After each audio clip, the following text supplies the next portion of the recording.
Daniel Gonçalves, desde novo, ligado à Casa dos Açores do Rio de Janeiro e com forte papel na diáspora açoriana, fez a viagem contrária à sua família. Enquanto que eles um dia emigraram para o Brasil, Daniel decidiu emigrar do Brasil para a terra dos seus pais e avós, a Ilha Terceira. Já a criar família em Angra do Heroísmo, procura dar um contributo à cultura local e, neste caso, ao partilhar connosco o seu livro Casa dos Açores do Rio de Janeiro, 7 décadas de memórias e tradições. Um livro que vai mostrar a importância do Rio de Janeiro para os açorianos e, em especial, registar a história desta instituição com mais de 70 anos. É um ajuste de contas com o seu passado comunitário e familiar, honrando a boa história da Casa dos Açores do Rio de Janeiro, que tem ela própria uma presença muito importante no contexto da diáspora açoriana. Aliás, os Açores só se completam com a chamada 10ª ilha. Nós temos no ADN do povo açoriano essa marca indelével, que é inata e vitalícia, de prolongarmos a existência do povo açoriano muito para além das fronteiras arquipelágicas. O nosso arquipélago começa em Santa Maria e só acaba no Havaí. Mas o Brasil tem, no contexto da diáspora açoriana, uma importância muito especial. Tem ontem, tem hoje, tê-la-á sempre. O Brasil foi o primeiro destino da imigração açoriana. E os brasileiros são, já agora, curiosamente, a maior comunidade imigrada nos Açores. É curioso que nós sempre fomos um cais de partida e agora também somos um porto de abrigo. No total, 20 casas dos Açores espalhadas pelo mundo. A primeira criada fora de Portugal foi exatamente esta, no Rio de Janeiro, por iniciativa de Vitorino Nemésio. Constituída por açorianos, preserva na diáspora as tradições dos Açores junto das novas gerações. Fisicamente, a Casa do Rio de Janeiro é a maior, mas não se trata apenas de ter uma sede grande. É também uma casa com vivência permanente e com dinamização de atividades culturais, desportivas e recreativas. Vai mostrar que realmente o Rio de Janeiro foi um destino incontornável na imigração açoriana. O açoriano que vive no Rio de Janeiro é tão açoriano quanto o açoriano que vive cá. E já fica aqui um registro político, talvez, de que é importante discutirmos que o açoriano do Rio de Janeiro e de São Paulo é um açoriano nato. Se fala muito sobre a açorianidade e sobre a presença dos açorianos no sul do Brasil. Talvez todos os açorianos já tenham ouvido falar que foram para Santa Catarina, para o Rio Grande do Sul, ok.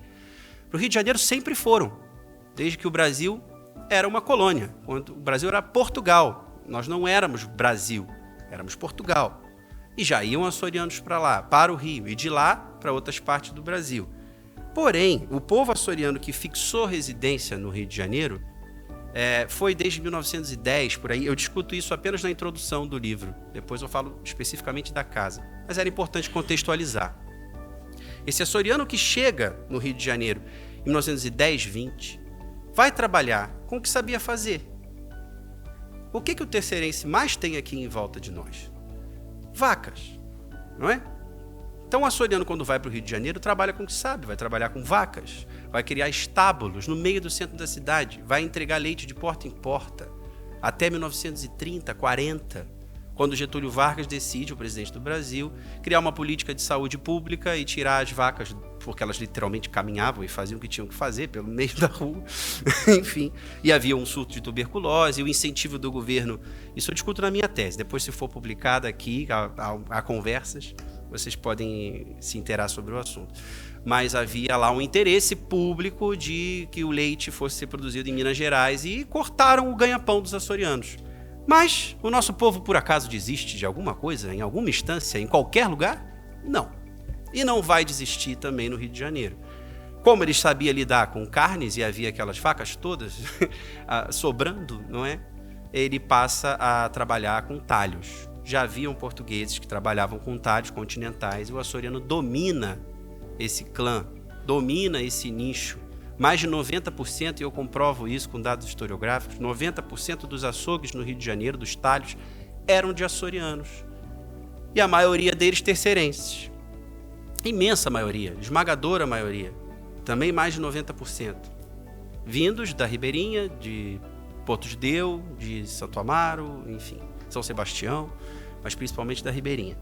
E nós ditávamos até o preço das carnes no Sindicato das Carnes, que tinha suas reuniões na Casa dos Açores.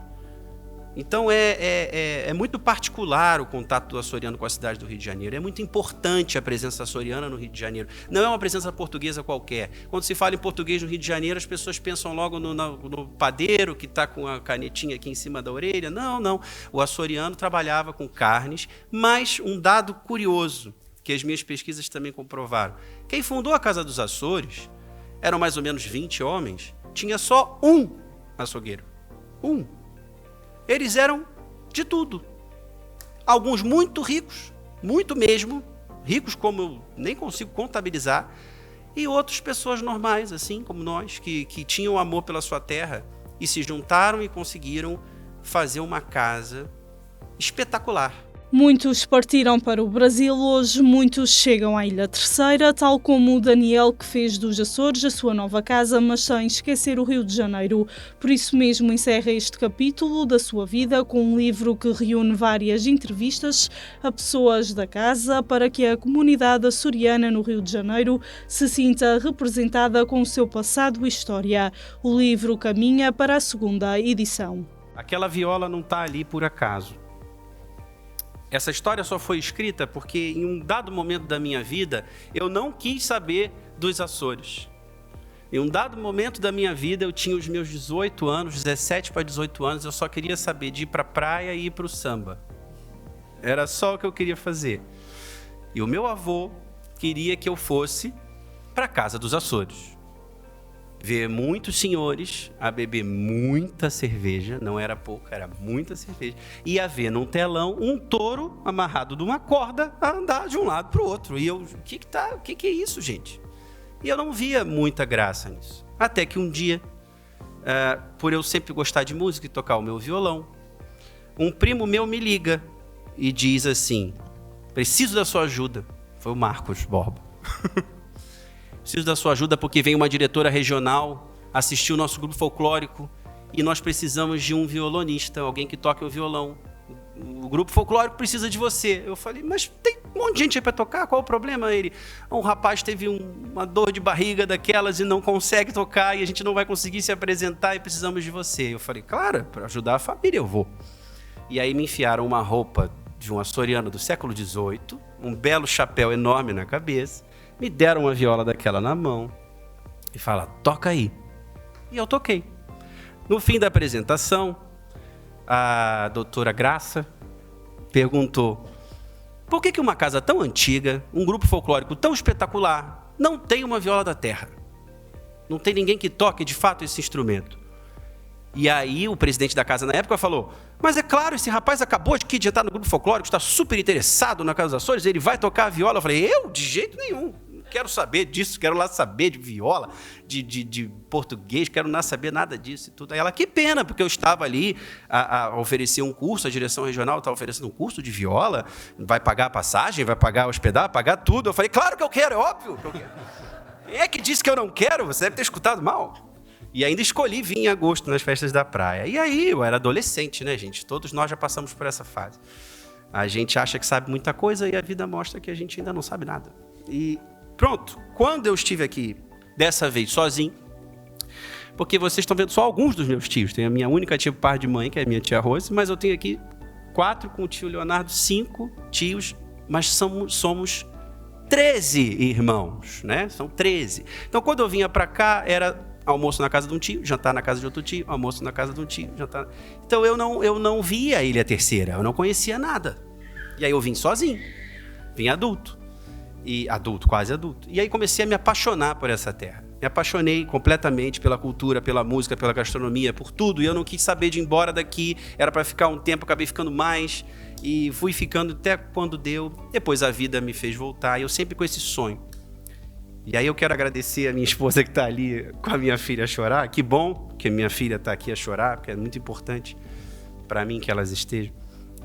A doida da minha mulher aceitou o sonho de morar num lugar que ela nunca pisou na vida, que ela ouviu falar, que ela viu em fotos, que ela viu em filmes.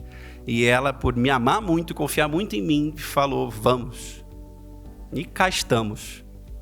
E nesse meio tempo eu consegui concluir os meus estudos e consegui concluir esse livro, porque o Dr. José foi muito feliz, mesmo sem saber, que a minha intenção com esse livro era justamente essa, fechar um ciclo da minha vida.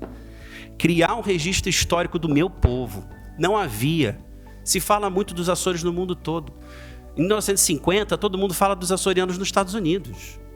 Mas nós estávamos no Rio de Janeiro fazendo história, influenciando a maior cidade portuguesa do mundo. Nós, açorianos. Um espaço que assumiu mesmo o papel de casa, onde em 4 meses após a sua criação já reunia 1000 sócios. Ainda hoje, sem forte imigração, a Casa dos Açores do Rio de Janeiro continua a manter o folclore e as festas do Espírito Santo. Na verdade, a preservar os Açores no Brasil. Mas se houve uma viola que fez com que o brasileiro Daniel Gonçalves viesse conhecer os Açores, nada melhor do que tocar e fazer todos cantarem o que é ser ilhas de Bruma, seja lá ou seja cá. Por isso é que eu sou das